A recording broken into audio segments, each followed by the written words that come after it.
Welcome to my YouTube channel where we discuss beauty, lifestyle, fashion, and all things entertainment.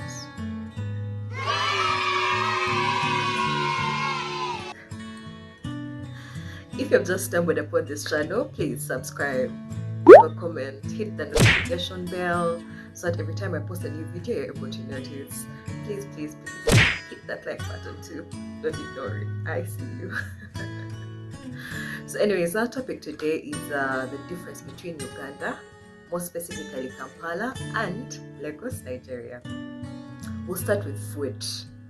You'll be amazed at how at the huge difference in how we prepare or how we eat our food in Uganda and how people in Lagos, Nigeria eat and prepare the food. First and foremost, in Uganda, we love a variety of food on a plate. So you find someone's plate has like 6 varieties of food. That is to say, maybe rice, matoke. That matoke is more of bananas, a variety of bananas. We have bananas, we have yams, we have a lot of things on one plate. Whereas in Lagos, Nigeria, it's strict. Maybe you'll find someone has jollof rice, maybe they have yams and egg, yams and something, but they do not have like a lot of food varieties on one plate. So that is a huge difference. Secondly, you'll be shocked at what they add in their food. In Uganda, we love our food plain. What do I mean by plain? We do not put any pepper. What they call pepe in Nigeria. Nigerians will marinate, add poa, use any term, pepe into their food. You find their food is heavy with lots of pepe. So if you're not used to it, boy oh boy, you'll cry.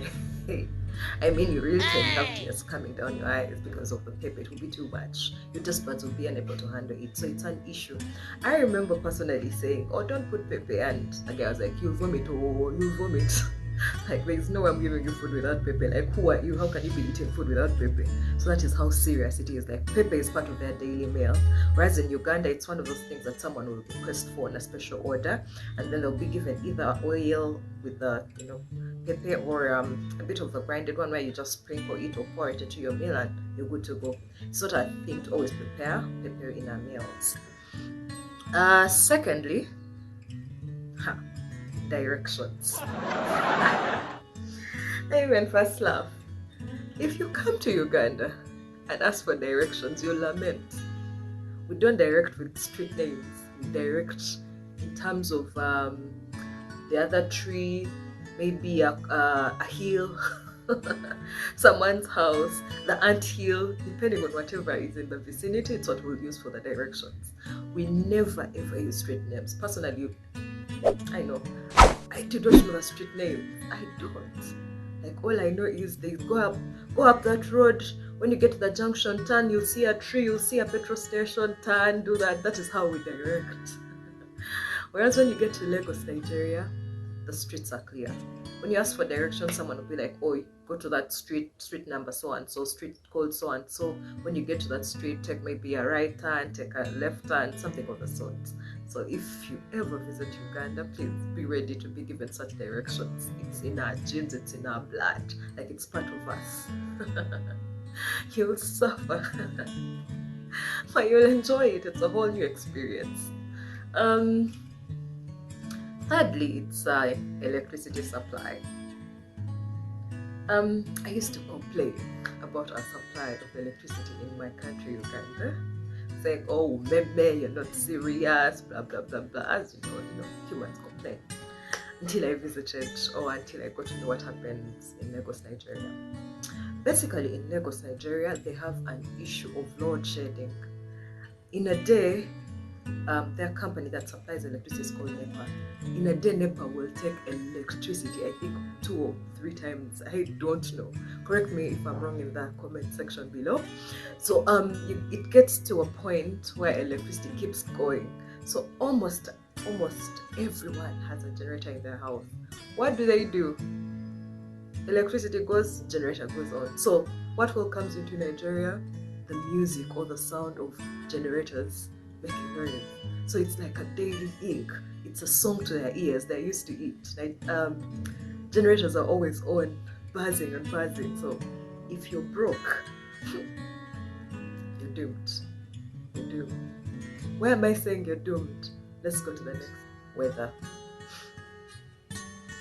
The moment you get in Nigeria, a heat wave will slap your a heat wave will slap your face. The moment you step into the country, heat everywhere. Like it's a very humid, warm country. Like you feel the heat. So imagine a place or a situation where you can't afford electricity, you do not have your own personal generator. What is going to happen is you're going to feel it. You will sweat. You'll probably sweat plasma. The heat is intense. For Ugandan, of course, for a person who's coming from place where it's a bit cold, especially in the mornings, and then when it gets to around midday, it becomes really, really hot, and then later on in the day, as the sun goes down, it again becomes cold. So that is our daily weather. And then we have the wet season, which is usually really, really wet, like it can rain for the whole day. So we're used to that kind of weather, and then you come to this place where the weather is really warm. So you have to have a generator on so that your fan or AC is able to work. So take this with a pinch of salt. When I was younger, I used to watch Nigerian movies, and I noticed the actors or actresses would not sleep in their beds. They would sleep on top of their beds.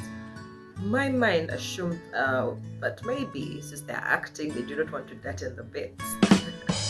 But in actual sense, I find it, or I feel like it's more of related to the weather, because it's very hot, so it's easier to sleep on top. You don't really need to cover yourself, because man, the heat is too much. You'll end up sweating and get disgusted, ending up not getting a very good night's sleep.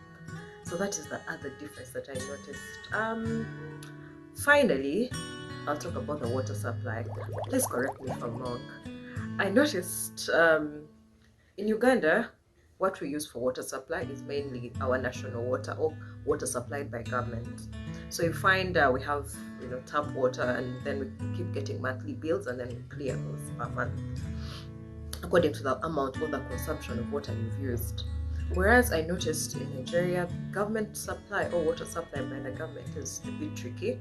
So most people have resorted to digging their own dams or wells or boreholes where they pump water into their houses using a generator or electricity. So they pump and then they're able to have water. So basically those are my differences between Lagos, Nigeria and Kampala, Uganda.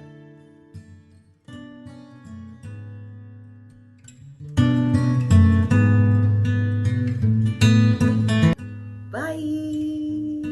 Please subscribe.